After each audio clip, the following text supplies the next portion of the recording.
तो hey guys, welcome back in a new video. तो guys, हमारी फार्माकोलॉजी चल रही थी, तो इसकी हम यूनिट नंबर 1 कर रहे थे।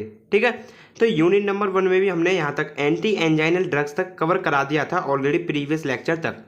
तो आज हम बात करने वाले हैं इस वीडियो लेक्चर में एंटी एरिथमेटिक ड्रग्स की। ठीक है, तो मतलब ये 5th चैप्टर होने वाला है यूनिट नंबर 1 का।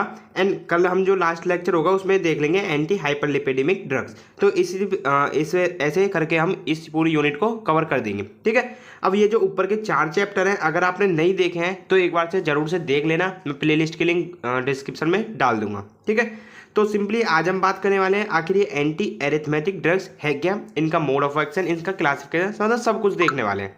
ठीक है, तो सिंपली आपको समझ में आ गया होगा एंटी एरिथमेटिक ड्रग्स यानी कि जो एरिथमिया को ठीक करेंगी। ठीक है, सिंपल है। अब पहले ये जानते हैं आखिर ये एरिथमिया है क्या। तो नेम को ब्रेक करिए, एर प्लस रिदमिया। तो एर का मतलब इरेगुलर हो गया और रिदमिया यानी कि रिदम ऑफ हार्ट बीट। जो आपका हार्ट बीट का एक रिदम होता है कि इतने टाइम तक ये फेज रहेगा, इतने टाइम तक कंडक्टेंस होएगा, इतने टाइम तक इम्पल्स जनरेशन होएगा, मतलब एक उसका रिदम होता है, एक सीक्वेंस होता है पूरा टाइम पीरियड का। तो उसमें ही कुछ इम्बैलेंस हो जाना, उस रिदम में ही कुछ इम्बैलेंस हो जाना है, तो उसी को हम बोल देते हैं एरिथमिया। ठीक है, तो सिंपली इसको हम कह सकते हैं irregular rhythm of heart beat. So a condition when heart beats are irregularly abnormal is called arrhythmia। तो वही बात है, अगर जो आपकी हार्ट बीट है वो एबनॉर्मली बिहेव करे, एबनॉर्मली बीट्स करे, तो उसको हम कहेंगे कंडीशन को एरिथमिया। ठीक है, अब देखो जो नॉर्मली हार्ट बीट होती है हमारी पर मिनट वो होती है 72 टाइम, सबको पता है। इसकी रेंज हो सकती है 60 to 90 बीट रेंज। ठीक है, 60 से 90 के बीच हो सकती है, बट एक हम स्टैंडर्ड लेते हैं 72 टाइम एक मिनट में। अब देखो अगर 72 इससे हमारी कम होगी हार्ट बीट तो उसको हम कंडीशन को बोलेंगे ब्रेडिकार्डिया। अगर इस 72 से ऊपर होगी हार्ट बीट तो उसको बोलेंगे हम टैकिकार्डिया। ठीक है, 2 टर्म्स हैं, बहुत ज़्यादा इंपॉर्टेंट होने वाले हैं, एक बार से आप इनको ध्यान से रख लेना। ठीक है, अब जब मैंने यहाँ पर देखिए इलेक्ट्रोफिजियोलॉजी आपको समझाई थी फर्स्ट वाले लेक्चर में, तो वहाँ पर जो इम्पल्स जनरेशन के 4 फेज होते थे आपको वो समझाए थे, तो उसी में कुछ इम्बैलेंस हो जाता है, इसी कारण होता है हमारा एरिथमिया। मैं आपको एक बार दोबारा से रिमाइंड करा देता हूँ उसको। देखो ये था आपका इम्पल्स जनरेशन के फेज। ठीक है, मतलब इम्पल्स जनरेट हो रहा है तो वो कैसे हो रहा है, तो ये पूरा फेज होता है आपके एक एक्शन पोटेंशियल का। ठीक है, तो फेज नंबर 0 में आपका हो रहा था डीपोलराइजेशन, जिसमें सोडियम आयन अंदर आ रहे थे। ठीक है, अब सेकंड फेज में होता है आपका पोटेशियम आयन आउट यानी कि रिपोलराइजेशन, पोटेशियम बाहर निकलता है। ठीक है, फिर सेकंड फेज में आपके कैल्शियम अंदर आते हैं, फिर थर्ड फेज में आपके पोटेशियम दोबारा से बाहर निकलते हैं, एंड फोर्थ फेज में लास्ट में आपका रेस्टिंग फेज आ जाता है, जिसमें जो एक्शन पोटेंशियल होता है वो रेस्टिंग फेज में आ जाता है। ठीक है, तो ये प्रोसेस मैंने बहुत अच्छे से समझाई थी फर्स्ट वाले लेक्चर में, यहाँ पर मैं बस जल्दी जल्दी ऐसे ही समझा दे रहा हूँ। ठीक है, तो आप एक बार उसे जरूर से देख लेना। अब हमारा अगर ये प्रोसेस जो पूरी है, पहले डीपोलराइजेशन, रिपोलराइजेशन, हाइपरपोलराइजेशन, डैशिंग, ये चारों एक वेल मैनर तरीके से हो रहे हैं, तो वहाँ पर हमारी जो हार्ट बीट है वो रेगुलर है। ठीक है, अब वहीं आप देखिए जो ये सोडियम आयन इन हो रहा है, इसको आप ये समझ लीजिए कि कुछ टाइम के लिए हो रहा है। ठीक है, एक टाइम के लिए ही तो होगा, बट आप वहीं पर एक केस समझ लीजिए कि ये सोडियम आयन इन बहुत धीरे धीरे हो रहा है और बहुत लॉन्ग टाइम तक हो रहा है, तो वहाँ पर जो पूरा जो आगे का फेज होगा वो खिंच जाएगा लंबा। तो इसी कारण अब आपका इरेगुलरिटी आ गई ना वहाँ पे, यानी कि कुछ एबनॉर्मलिटी देखने को मिलेगी इस पूरे एक्शन पोटेंशियल में, इस पूरे इम्पल्स जनरेशन में। ठीक है, तो वहीं पर ये जो सोडियम आयन है इसमें कोई दिक्कत आ गई, या पोटेशियम चैनल में कोई दिक्कत आ गई, या फिर ये जो कैल्शियम चैनल है इसमें कोई दिक्कत आ गई, तो इसी जो ये प्रॉब्लम आती है, इसी के कारण जो हमारी हार्ट बीट है वो इरेगुलर होती है। ठीक है, अब जो हमारी ड्रग्स होंगी वो भी इन्हीं जो चैनल है इन पर ही काम करेंगी। ठीक है, अब सिंपल देखो इसके कॉजेज अरिथमिया के। तो फर्स्ट इसका सबसे मेन कॉज है इसका disturbance in impulse generation and conduction of electrical impulse. तो जैसे मैंने अभी आपको समझा दिया, इम्पल्स जनरेशन में जो प्रॉब्लम आती है उसमें काफ़ी बड़ा डिस्टर्बेंस आ जाता है, इसी कारण से हमारा अरिथमिया कॉज होता है। ठीक है, और सेकंड है हाई ब्लड प्रेशर।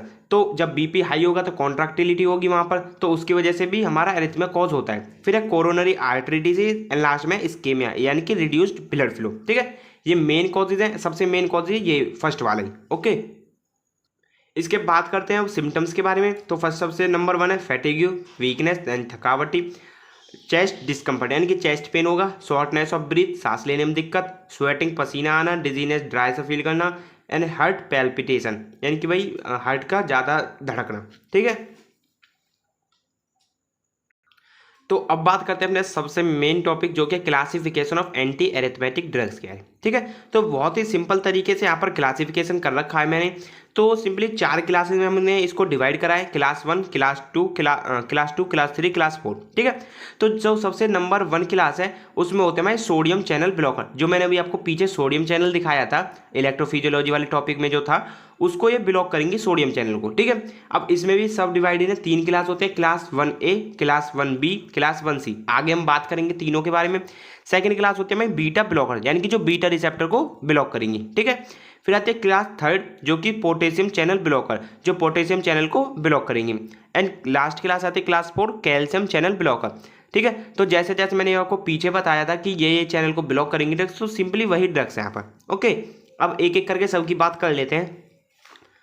तो सबसे फर्स्ट ड्रग है हमारी क्लास 1 जिसको हम सोडियम चैनल ब्लॉकर बोलते हैं, ठीक है। So these drugs commonly use to treat arrhythmia, okay. Example इसका क्विनिडीन, फिनाइटोइन, फ्लेकिनाइड और एक्स्ट्रा। अब इसका मैकेनिज्म ऑफ एक्शन समझिए आप। These drugs works by blocking sodium channel of myocardial cell, यानी कि हार्ट सेल। तो ये सिंपली ड्रग ब्लॉक कर देते हैं सोडियम चैनल को, जो कहाँ होती है, मायोकार्डियल सेल में, जो हार्ट की बीच वाली मसल होती थी, लेयर होती थी, उसको, ठीक है। फिर इससे होगा क्या, इससे होगा सोडियम आयन इन्फ्लेक्स जो हो रहा था अंदर, जो आ रहा था उसके टाइम में डिक्रीजमेंट आ जाएगा, ठीक है। अब ये जो हम सोडियम चैनल ब्लॉक किस लिए करें, ताकि उसके कुछ एक्टिविटी डिक्रीज हो जाए। अब इससे जब हमारी सोडियम आयन का इन्फ्लक्स डिक्रीज हो जाएगा, इससे हमारा डीपोलराइजेशन भी डिक्रीज हो जाएगा, ठीक है। फिर इससे फर्दर क्या होगा, हमारा एक्साइटेबिलिटी, यानी कि वही जो इम्पल्स जाके एक्ट करेंगे आके, वो भी हमारा डिक्रीज हो रहा है। एंड कंडक्शन रेट भी हमारा डिक्रीज हो रहा है, ठीक है। अब जो सोडियम चैनल था वो हमने क्यों बंद कराया, क्योंकि वहाँ पर हो रहा था हमको टैकीकार्डिया। टैकीकार्डिया यानी कि जो हार्ट बीट थी वो काफ़ी तेज हो रही थी, इसलिए हमने उसको सोडियम चैनल को ब्लॉक कर दिया, ठीक है। ब्लॉक ऐसे नहीं करा कि पूरा ब्लॉक ही कर दिया, मतलब कुछ एक्टिविटी को हमने उसकी इनिबिट कर दिया, जो वो जो डीपोलराइजेशन होता है उसकी प्रोसेस को थोड़ा कम कर दिया है, बस, ठीक है। अब ये जो सब डिवाइडेड थे इसको देख लो, क्लास 1A, यानी कि ये जो क्लास 1A की ड्रग्स है इनका इंटरमीडिएट एक्शन होता है, यानी कि ना ज़्यादा ना कम। एंड इसमें एग्जांपल आता है आपका क्विनिडीन, प्रोकेनेमाइड और डाइसोपायरेमाइड, ठीक है। अब क्लास 1B में आती है फास्ट डिसोसिएट लेस इफेक्ट। तो ये जो क्लास 1B की ड्रग्स होती हैं ये डिसोसिएट तो काफ़ी जल्दी हो जाती हैं। अब डिसोसिएट काफ़ी जल्दी हो जाते हैं, इसी वजह से इसका इफेक्ट होता है कम। एग्जाम्पल लिग्नोकिन, फिनाइटोइन, मैक्सिलिटीन, ठीक है। अब जो क्लास 1C की है ये इसका होता है स्लो डिसोसिएशन। अब जब स्लो डिसोसिएशन होगा तो हाई इफेक्ट होगा, सिंपल सी बात है। एग्जाम्पल इसका लोरकेनेमाइड, फ्लेकेनाइड, प्रोफेनोन, ओके। तो अभी आपकी ये क्लास फर्स्ट की ड्रग कंप्लीट होती है। अब बात करते हैं क्लास सेकंड की। तो क्लास सेकंड एज यूजुअल आपकी बीटा ब्लॉकर, आप पीछे से पढ़ते आ रहे हो बीटा ब्लॉकर। तो बीटा ब्लॉकर क्या होंगे, यानी कि जो बीटा रिसेप्टर को ब्लॉक करेंगे, सिंपल। एंड क्या होगा फिर वहाँ पर जो मायोकार्डियल कॉन्ट्रैक्टिलिटी हो रही है, कॉन्ट्रैक्शन हो रही है, वो डिक्रीज हो जाएगी।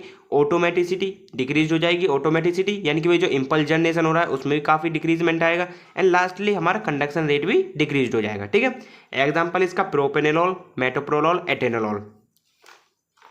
एंड लास्ट है इसका क्लास 3 यानी कि पोटेशियम चैनल ब्लॉकर। तो ये क्लास 3 की ड्रग आती है जो कि हमारे सिंपली पोटेशियम चैनल को ब्लॉक करेंगी, ठीक है।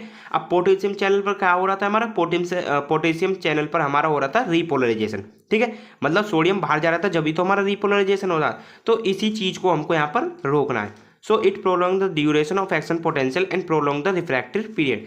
जब हमारे यहाँ पोटेशियम चैनल को हम ब्लॉक कर देंगे तो वहाँ पर जो पोटेशियम चैनल बाहर निकल रहा था वो निकलेगा ही नहीं, ठीक है। तो इससे क्या होगा, जो एक्शन पोटेंशियल का ड्यूरेशन है वो काफ़ी बढ़ जाएगा, एंड जिससे हमारा रिफ्रैक्टिव पीरियड का भी टाइम बढ़ जाएगा।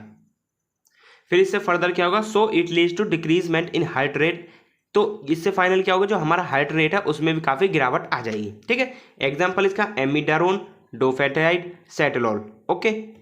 एंड लास्ट कैटेगरी आती है हमारे यहाँ पर क्लास 4 यानी कि कैल्शियम चैनल ब्लॉकर।